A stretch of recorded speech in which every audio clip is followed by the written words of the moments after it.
Welcome, adventurers! My name is Rachel Ann. I'm often known as Lady Ravenwood at the park, and I'm ever adventurous.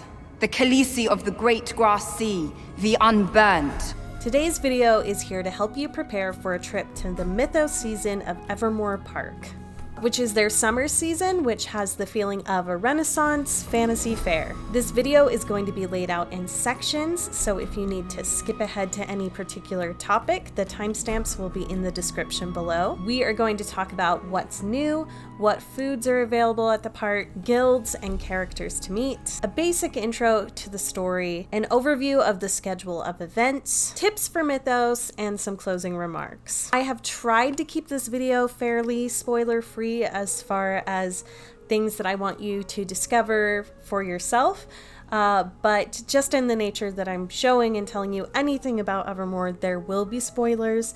So if you want to be completely surprised, then don't watch the video. But again, I have tried to make it so that this can be informational without taking away the experience. If you want to learn more about what happened at Evermore last year, I have several videos on my channel about that. And if you want to keep up with Evermore as well as other immersive experiences and costumed events, then this is a great place to do that. Now, on to Mythos.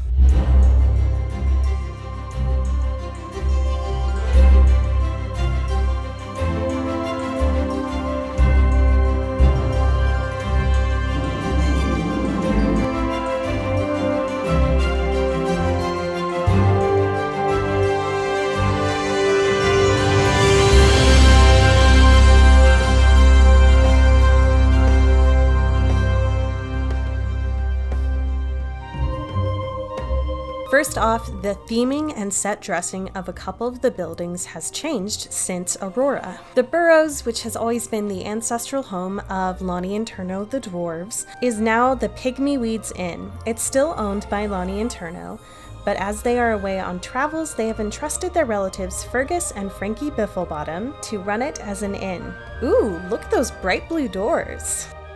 Here is a little before and after of how the Burrows used to look with its old design versus its new Pygmy Weeds Inn look. It also has a post office where you can leave notes for the characters.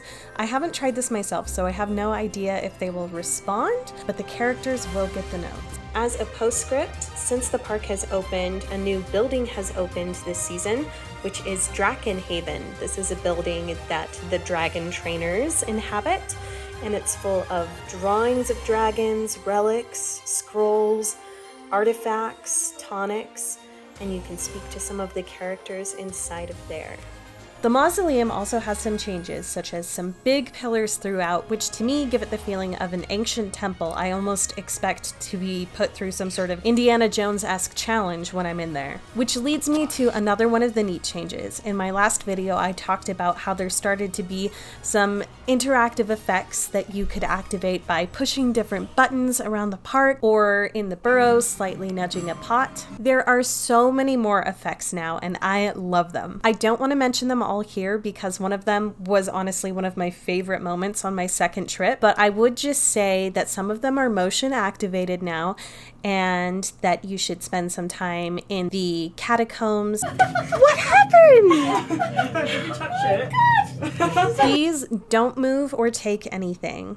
But I would just say that as they're motion activated, feel free to reach around and through. Again, don't tell anyone that I said you could go touching and moving things. I did not say that because most of them will be marked either by a button or will just be motion activated, other than a couple of cool ones which you might be led to by a character or a quest. Okay, another update since I started editing this video. Some of the buildings that have been laying dormant and incomplete since Evermore opened look like they are finally getting worked on. I saw what looks to be like a window and a door cut out of one of the structures. I believe it was originally meant to be a large tree in the diorama I saw years ago, but I've also heard rumors of a windmill, so we'll have to see. I've also seen the starts of getting paths ready for that site, and I'm pretty sure, is this new stonework on the chapel? So maybe we'll see the chapel finished this year. Wouldn't that be awesome? The sound design is practically a character itself this season. If you are careful to listen as you're going through the park, there is so much whimsy and magic in that sound design. So be aware of that as you're going around, and you might even hear some voices in the gardens or in the crypts. This season, they have a really cool thing. They've started to do themed weekends such as Pirate Weekend, Fairy Weekend, different things like that. And they encourage everyone to dress for that theme. And there is a costume contest each night naming the winner of that theme.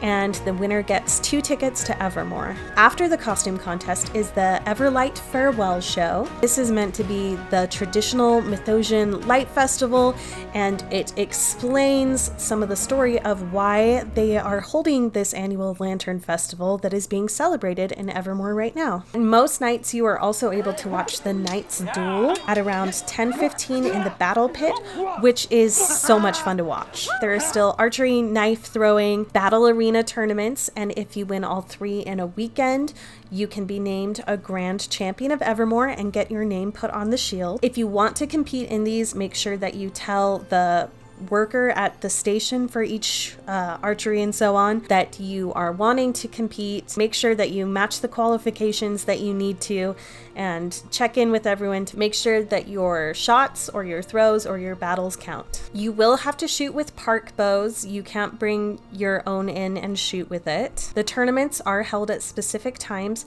so again, check in at the little cottage by the battle arena to make sure that you know what time is for each challenge. For archery, kids do have to be as tall as a strung bow to be able to shoot. For knife throwing, you need to be 12 or older, and make sure that if you want to do knife throwing, you bring some closed-toed shoes, even if you're just going to change into them for part of the night, because that is required to throw the knives. There are 2 battle arenas, the Battle Pit and the Battle Arena, and those do cost extra money, unlike the archery. The rules for the battle arena are posted where you pay for it. Next, on to food. You are not allowed to bring in outside food. You can bring in water. And let's go ahead and do food by location. When you first enter the park, there's a courtyard, and on your left and on your right will be 2 different locations called Barter's Post East and Barter's Post West. On the left is Barter's West, where you will find choices such as different varieties of hamburgers, tater tots, fry bread, and churros, as well as kids meals such as chicken nuggets and hot dogs. On your right hand side is Barter's Post East, which has smoothies and salads. This is a picture of the mango flower smoothie.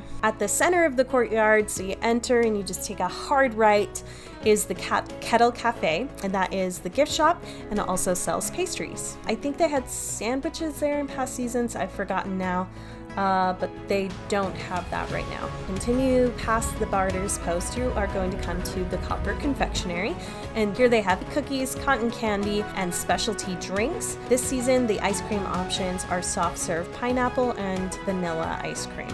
At the tavern, you can buy bottled sodas and waters. Even further in, at certain times, the Hex will be open, and they are selling s'mores kits to roast over the fires, as well as some different drinks. And of course, Vander's Keep is separate from the park, and you do need a reservation, but in there you will find a full menu with vegetarian and gluten-free options, as well as alcoholic and non-alcoholic drinks. To me, these options, as far as what you can buy in the park itself, are still far too limited for a park that does not let you bring in outside food.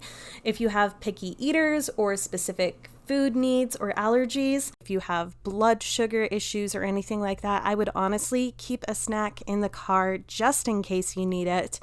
It's depending on how far away you are parked, it's usually not that much effort to get in and out of the park. On that note, though, one of the chefs from Vander's Keep has actually come out to be a cook and a character, and he is grilling some specialty items by the Forge. You buy these at the Hex, and just right next to it, he's grilling those there. These look like the most delicious and immersive food options that are currently available. I'm kind of excited about those. And I really apologize that I did not get any pictures or video of that because I was excited to eat my kebab and I just gobbled it up without even thinking. Those options were selling out pretty quickly, so check there first, I would say. Okay, let's talk about some of the characters and guilds that we have to meet and talk with and play with this season. As far as I could tell, there were about 33 new characters this season the first weekend, as well as a few more the next weekend, and I've seen 3 returning characters, which were Sir Percy the Knight, Aiden the Dragon Trainer, and Chops the Knight. First, we have the fairies. For the first time ever, the fairies are an official guild. There are 2 types of fairies, salty, which come from animals, and sweet, which come from plants such as flowers. The fairy godmother watches over them all.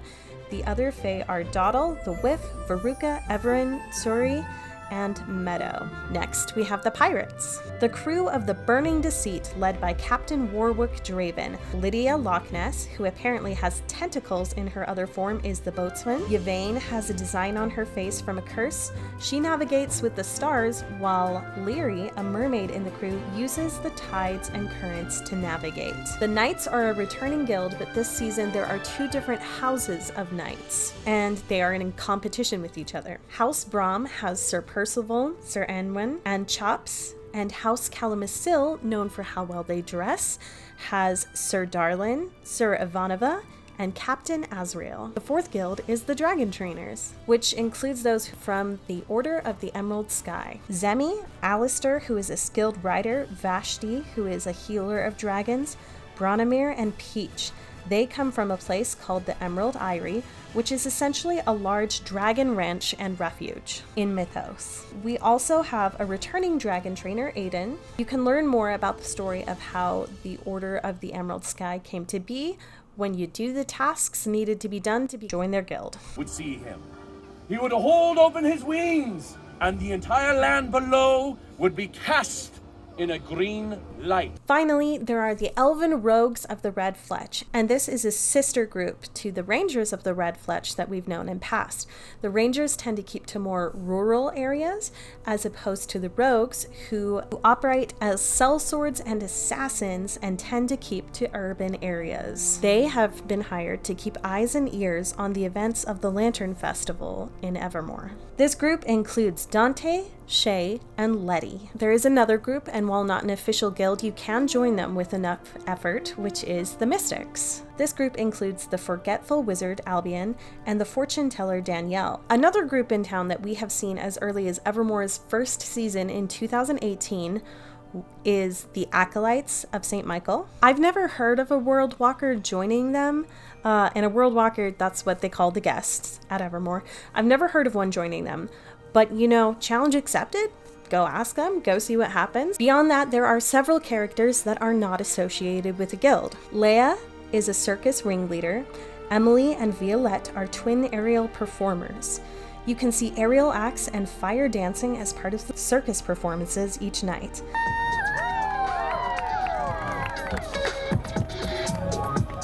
Lucian Lochte and Finley Buchanan are shady businessmen who sell potions and artifacts which seem to be obtained through questionable means. You already heard about Fergus and his sister Frankie.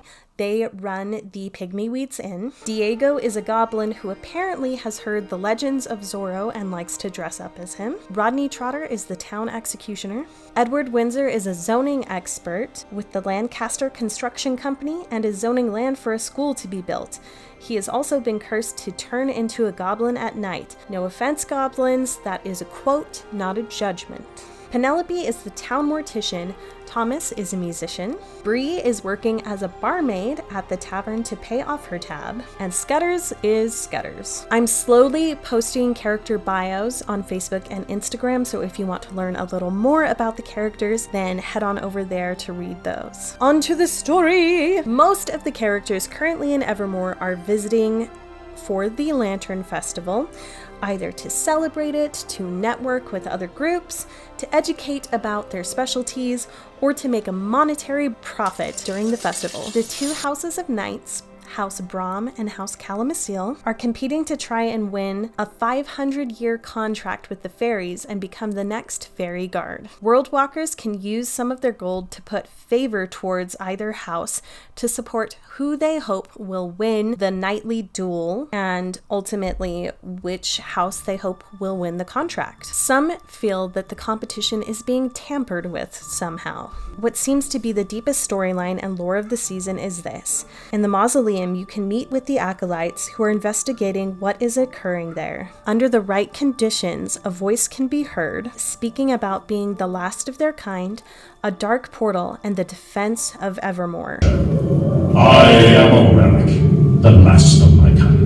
I'm sure that I will go more into this when I do a season recap episode for Mythos and when I find out more myself, but for now, let's explore this particular mystery together. Before I wrap up, I want to let you know a few things about the schedule each night. These are subject to change, so take this with a grain of salt, and if you want to check in to make sure you know what the schedule is for the night, a couple of places that you can learn that is if you go to the big board at the courtyard at the front of the park that has a map on it, that has several posters telling you the times of different events, as well as if you go to the Armory Cottage next to the archery, that will have all of the information about archery and battle arena and tournaments. That being said, champion fights are held about every 15 minutes from the opening park until the last round starts at 11. The park closes at 11:30, so just be aware of that. If you are working to join guilds, the guilds initiate every hour on the hour, so if you are working crazy fast, you could join about 4 guilds in one night at 7, 8, 9, 10.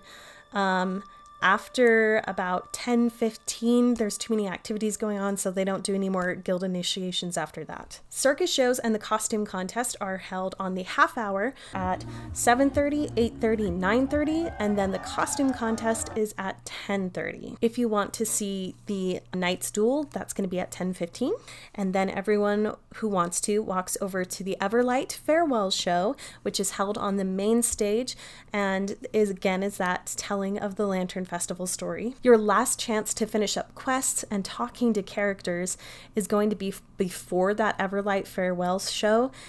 So you want to kind of try to finish and wrap everything up by 11 as far as character interaction, although you are free to continue to do archery and other activities in the park until it closes at 11:30. If you're hoping to see the little dragon puppets, those usually come out a little later in the night. That could change. That's just what I've observed so far this season, is it's usually an hour or two into park time that they bring out the dragon puppets. I am going to try to write down a schedule and post that in the description here and onto social media to help you try to plan ahead how you want to spend your trip. Okay, just a few final tips for your trip to Mythos. Summer in Pleasant Grove is hot, so bring sunscreen, bug spray, and lots of water to drink. Water! Water! Water! There are several buildings such as the tavern, the inn, and the vendor tents where you can spend a lot of the hotter hours hiding out in the shade.